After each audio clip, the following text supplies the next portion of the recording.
Assalamualaikum warahmatullahi wabarakatuh. Halo teman-teman semua, apa kabarnya? Semoga kalian semua selalu dalam keadaan yang baik dan sehat ya. Balik lagi di video pembelajaran akuntansi Sekolah Vokasi Institut Pertanian Bogor. Oh iya, kenalin, nama aku Aisyah Putri Indrahatati dari Akuntansi Angkatan 57, Sekolah Vokasi Institut Pertanian Bogor, dan aku dari Divisi Pendidikan. Pada video kali ini, aku akan sharing-sharing ke teman-teman semua mengenai materi sistem penerimaan kas pada sistem akuntansi. Adapun, bahasan yang akan kita bahas dalam video kali ini adalah yang pertama, sumber penerimaan kas. Yang kedua, fungsi yang terkait. Yang ketiga, dokumen yang digunakan. Yang keempat, unsur pengendalian internal. Dan yang terakhir adalah latihan soal. Jadi, simak video yang sampai akhir ya. Yang pertama, kita harus mengetahui dulu dua sumber utama penerimaan kas. Yang pertama adalah penjualan tunai, dan yang kedua adalah penagihan piutang. Kita akan bahas terlebih dahulu penjualan tunai. Penjualan tunai dilaksanakan oleh perusahaan dengan cara mewajibkan pembeli melakukan pembayaran harga barang terlebih dahulu sebelum barang diserahkan oleh perusahaan penjual kepada pembeli. Setelah uang diterima oleh perusahaan, barang kemudian diserahkan ke pembeli dan transaksi penjualan tunai kemudian dicatat oleh perusahaan. Sistem penerimaan kas tunai dibagi menjadi 3 prosedur, yaitu over the counter sales, COD atau cash on delivery, dan credit card sales. Over the counter sale merupakan pembeli datang ke perusahaan, melakukan pemilihan barang, melakukan pembayaran ke kasir dan menerima barang yang dibeli. Perusahaan menerima uang tunai, cek pribadi atau personal check, pembayaran langsung dari pembeli dengan credit card. Jika kas yang diterima berupa cek pribadi, maka bank penjual atau bank yang memiliki rekening giro di dalamnya kemudian akan mengurus cek clearing tersebut ke bank pembeli atau bank yang pembeli memiliki rekening giro di dalamnya. Jika kas yang diterima berupa kartu kredit, bank penjual yang merupakan penerbit kartu kredit langsung menambah saldo rekening giro penjual setelah dikurangi dengan credit card fee. Bank penerbit secara periodik melakukan penagihan ke pemegang kartu kredit. Cash on delivery atau COD merupakan transaksi penjualan yang melibatkan kantor pos, perusahaan angkutan umum, atau angkutan sendiri dalam penyerahan dan penerimaan kas dari hasil penjualan. Sistem COD sangat bermanfaat untuk memperluas daerah pemasaran. Pastinya, kalian pernah menggunakan sistem COD ini jika kalian menggunakan platform online shop, yaitu COD merupakan uang yang kalian bayar ketika barang sudah sampai di alamat tujuan kalian. Sehingga ketika barang sampai, barulah barang tersebut akan dibayarkan oleh konsumen. Yang selanjutnya adalah credit card sales. Merupakan sarana pembayaran bagi pembeli, baik dalam over-the-counter sale maupun dalam penjualan yang pengiriman barangnya dilaksanakan melalui jasa pos. Sebenarnya, kartu kredit bukan merupakan suatu tipe penjualan, namun merupakan salah satu cara pembayaran bagi pembeli dan sarana penagihan bagi penjual yang memberikan kemudahan bagi kedua pihak. Yang selanjutnya adalah fungsi yang terkait dengan sistem penerimaan kas tunai. Yang pertama adalah fungsi penjualan. Dalam transaksi penerimaan kas dari penjualan tunai, fungsi ini bertanggung jawab untuk menerima order dari pembeli, mengisi faktur penjualan tunai, dan menyerahkan faktur tersebut kepada pembeli untuk kepentingan pembayaran harga barang ke fungsi kas. Yang kedua adalah fungsi kas. Dalam transaksi penerimaan kas dari penjualan tunai, fungsi ini bertanggung jawab atas penerimaan kas dari pembeli. Yang ketiga adalah fungsi gudang. Dalam transaksi penerimaan kas dari penjualan tunai, fungsi ini bertanggung jawab untuk menyiapkan barang yang dipesan oleh pembeli, serta menyerahkan barang tersebut ke fungsi pengiriman. Yang keempat adalah fungsi pengiriman. Dalam transaksi penerimaan kas dari penjualan tunai, fungsi ini bertanggung jawab untuk mempacking barang dan menyerahkan barang yang telah dibayar harganya kepada pembeli. Yang terakhir adalah fungsi akuntansi. Dalam transaksi penerimaan kas dari penjualan tunai, fungsi ini bertanggung jawab sebagai pencatat transaksi penjualan dan penerimaan kas, serta pembuat laporan penjualan. Yang selanjutnya adalah dokumen yang terkait dalam sistem penerimaan kas dari penjualan tunai. Yang pertama adalah faktur penjualan tunai. Dokumen ini digunakan untuk merekam berbagai informasi yang diperlukan oleh manajemen mengenai transaksi penjualan tunai. Jika dilihat kembali, maka formulir faktur penjualan tunai ini dapat digunakan untuk merekam data mengenai nama pembeli dan alamat pembeli, tanggal transaksi, kode dan nama barang, kuantitas, harga hatuan, jumlah harga, nama dan kode wiraniaga, otorisasi terjadinya berbagai tahap transaksi. Yang selanjutnya adalah pita register kas. Dokumen ini dihasilkan oleh fungsi kas dengan cara mengoperasikan mesin register kas atau cash register. Pita register ini merupakan bukti penerimaan kas yang dikeluarkan oleh fungsi kas dan merupakan dokumen pendukung faktur penjualan tunai yang dicatat dalam jurnal penjualan. Yang selanjutnya adalah credit card sales slip. Dokumen ini dicetak oleh credit card center bank yang menerbitkan kartu kredit dan diserahkan kepada perusahaan yang disebut merchant yang menjadi anggota kartu kredit. Bagi perusahaan yang menjual barang atau jasa, dokumen ini diisi oleh fungsi kas dan berfungsi sebagai alat untuk menagih uang tunai dari bank yang mengeluarkan kartu kredit untuk transaksi penjualan yang dilakukan pada pemegang kartu kredit. Yang selanjutnya adalah bill of lading. Dokumen ini merupakan bukti penyerahan barang dari perusahaan penjualan barang kepada perusahaan angkutan umum. Dokumen ini digunakan oleh fungsi pengiriman dalam penjualan COD yang penyerahan barangnya dilakukan oleh perusahaan angkutan umum.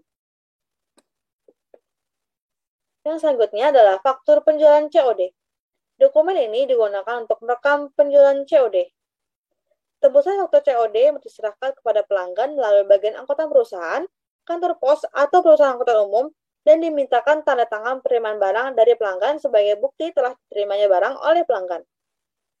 Tembusan faktur COD digunakan oleh perusahaan untuk menagih kas yang harus dibayar oleh pelanggan pada saat penyerahan barang yang dipesan oleh pelanggan. Yang selanjutnya adalah bukti store bank. Dokumen ini dibuat oleh fungsi kas sebagai bukti penyetoran kas ke bank. Bukti setor dibuat 3 lembar dan diserahkan oleh fungsi kas ke bank bersama dengan penyetoran kas dari hasil penjualan tunai ke bank. 2 lembar tembusannya diminta kembali dari bank setelah ditandatangani dan dicap oleh bank sebagai bukti penyetoran kas ke bank. Yang terakhir ada rekap beban pokok penjualan. Dokumen ini digunakan oleh fungsi akuntansi untuk meringkas harga pokok produk yang dijual selama satu periode, misalnya 1 bulan. Data yang direkam dalam dokumen ini berasal dari kolom jumlah harga dalam kolom pemakaian. Pada dokumen ini digunakan oleh fungsi akuntansi sebagai dokumen pendukung bagi pembuatan bukti memorial untuk mencatat harga pokok produk yang dijual. Selanjutnya adalah unsur pengendalian internal. Yang pertama, fungsi penjualan harus terpisah dari fungsi kas untuk menghindari kecurangan. Yang kedua, fungsi kas harus terpisah dari fungsi akuntansi. Yang ketiga, transaksi penjualan tunai harus dilaksanakan oleh fungsi penjualan, fungsi kas, fungsi pengiriman, dan fungsi akuntansi. Yang keempat, penerimaan order dari pembeli diotorisasi oleh fungsi penjualan dengan menggunakan faktur penjualan tunai. Yang kelima, penerimaan kas diotorisasi oleh fungsi kas dengan cara membubuhkan cap lunas pada faktur penjualan tunai dan penempelan pita register kas. Yang selanjutnya kita akan masuk pada sumber penerimaan kas yang kedua, yaitu sistem penerimaan kas dari piutang. Sumber penerimaan kas suatu perusahaan manufaktur biasanya berasal dari pelunasan piutang dari debitur, karena sebagian besar produk perusahaan tersebut dijual melalui penjualan secara kredit. Pada perusahaan dagang seperti toko pengecer, sumber penerimaan kas terbesar berasal dari penjualan tunai. Jadi, sistem penerimaan kas piutang merupakan pelunasan dari debitur karena sebagian besar produk perusahaan dijual melalui penjualan kredit. Adapun, cara untuk menjamin penerimaan kas dari piutang yang pertama adalah debitur melakukan pembayaran dengan cek atau giro billet. Yang kedua, kas bisa dalam bentuk cek harus segera disetor ke bank. Yang selanjutnya adalah fungsi terkait dengan sistem penerimaan kas piutang. Yang pertama adalah fungsi sekretariat. Dalam sistem penerimaan kas dari piutang, fungsi sekretariat bertanggung jawab dalam penerimaan cek dan surat pemberitahuan melalui pos daripada debitur perusahaan. Fungsi sekretariat bertugas untuk membuat daftar surat pemberitahuan atas dasar surat pemberitahuan yang diterima oleh cek daripada debitur. Yang kedua adalah fungsi penagihan. Jika perusahaan melakukan penagihan piutang langsung kepada debitur melalui penagih perusahaan, fungsi penagihan bertanggung jawab untuk melakukan penagihan kepada para debitur perusahaan berdasarkan daftar piutang yang ditagih yang dibuat oleh fungsi akuntansi. Yang ketiga adalah fungsi kas. Fungsi ini bertanggung jawab atas penerimaan cek dari fungsi sekretariat. Jika penerimaan kas dari piutang dilaksanakan melalui pos atau dari fungsi penagihan. Jika penerimaan kas dari piutang dilaksanakan melalui penagih perusahaan. Fungsi kas bertanggung jawab untuk menyetorkan kas yang diterima dari berbagai fungsi segera ke bank dalam jumlah penuh. Yang keempat adalah fungsi akuntansi. Fungsi akuntansi bertanggung jawab dalam pencatatan penerimaan kas dari piutang ke dalam jurnal penerimaan kas dan berkurangnya piutang ke dalam kartu piutang. Yang kelima atau yang terakhir adalah fungsi pemeriksa intern. Dalam sistem penerimaan kas dari piutang, fungsi pemeriksa intern bertanggung jawab dan melaksanakan penghilangan kas yang ada di tangan fungsi kas secara periodik. Di samping itu, fungsi pemeriksa intern bertanggung jawab dalam melakukan rekonsiliasi bank untuk mengecek ketelitian catatan kas yang diselenggarakan oleh fungsi akuntansi. Yang selanjutnya adalah dokumen terkait dalam sistem penerimaan kas dari piutang. Yang pertama adalah surat pemberitahuan. Dokumen ini dibuat oleh debitur untuk memberitahukan pembayaran yang telah dilakukannya. Surat pemberitahuan biasanya berupa tebusan bukti kas keluar yang dibuat oleh debitur yang disertakan dengan cek yang dikirimkan oleh debitur melalui penagih perusahaan atau pos. Yang kedua adalah daftar surat pemberitahuan. Daftar surat pemberitahuan merupakan rekapitulasi penerimaan kas yang dibuat oleh fungsi sekretariat atau fungsi penagihan. Yang selanjutnya adalah bukti setor bank. Dokumen ini dibuat oleh fungsi kas sebagai bukti penyetoran kas yang diterima dari piutang ke bank. Bukti setor dibuat 3 lembar dan diserahkan oleh fungsi kas ke bank bersamaan dengan penyetoran kas dari piutang ke bank. 2 lembar tembusannya diminta kembali dari bank setelah ditandatangani dan dicap oleh bank sebagai bukti penyetoran kas ke bank. Bukti setor kas bank diserahkan oleh fungsi kas kepada fungsi akuntansi dan dipakai oleh fungsi akuntansi sebagai dokumen sumber untuk pencatatan transaksi penerimaan kas dari piutang ke dalam jurnal penerimaan kas. Yang terakhir adalah kwitansi. Dokumen ini merupakan bukti penerimaan kas yang dibuat oleh perusahaan bagi para debitur yang telah melakukan pembayaran utang mereka. Kwitansi sebagai tanda penerimaan kas ini dibuat dalam sistem perbankan yang tidak mengembalikan cancel check kepada check issuer. Jika cancel check dikembalikan kepada check issuer, kwitansi sebagai tanda penerimaan kas digantikan fungsinya oleh cancel check. Yang selanjutnya adalah unsur pengendalian internal dalam sistem penerimaan kas dari piutang. Yang pertama adalah fungsi akuntansi harus terpisah dari fungsi penagihan dan fungsi penerimaan kas untuk menghindari kecurangan. Yang kedua, fungsi penerimaan kas harus terpisah dari fungsi akuntansi. Yang ketiga, debitur diminta untuk melakukan pembayaran dalam bentuk cek atas nama atau dengan cara pemindah bukuan giro biliet. Yang keempat, fungsi penagihan melakukan penagihan hanya atas dasar daftar piutang yang harus ditagih, yang dibuat oleh fungsi akuntansi. Yang selanjutnya, kita akan masuk pada latihan soal, agar kalian semua bisa lebih memahami materi ini. Untuk soal yang pertama adalah, berikut ini jaringan prosedur yang membentuk sistem penerimaan kas dari penjualan tunai kecuali A. Prosedur order penjualan, B. Prosedur penerimaan barang, C. Prosedur penerimaan kas, atau yang D. Prosedur penyetoran kas ke bank. Kira-kira yang mana ya teman-teman? Oke, jika kalian menjawab yang B, maka jawabannya adalah benar. Jawabannya yaitu adalah B. Prosedur penerimaan barang. Untuk soal yang kedua adalah, Jumlah yang harus dibayarkan oleh merchant sebagai biaya dalam transaksi penjualan dengan kartu kredit bank tersebut: A. Rabat, B. Credit card fee, C. Discount, atau yang D. Credit card slip. Kira-kira yang mana nih teman-teman jawabannya? Yap, benar banget. Jawabannya adalah yang B, yaitu credit card fee.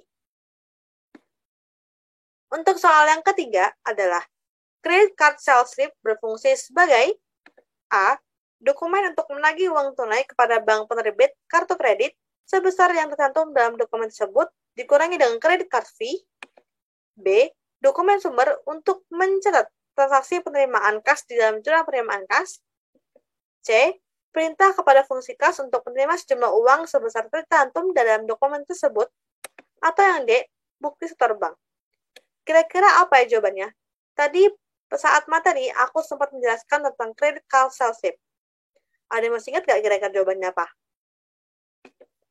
Oke, benar banget nih. Jawabannya adalah yang A, yaitu berfungsi sebagai dokumen untuk menagih uang tunai kepada bank penerbit kartu kredit sebesar yang tercantum dalam dokumen tersebut dikurangi dengan credit card fee. Soal yang selanjutnya, nomor 4, yaitu dokumen sumber yang dipakai sebagai pencatatan transaksi over-the-counter sale di dalam jurnal penjualan adalah A. Credit card sales slip, B. Bukti memorial, C. Faktur penjualan tunai, ataukah yang D. Bukti setor bank. Kira-kira kalian bisa tahu nggak ya jawabannya itu apa ya? Oke, benar banget. Jawabannya adalah yang C, yaitu faktur penjualan tunai.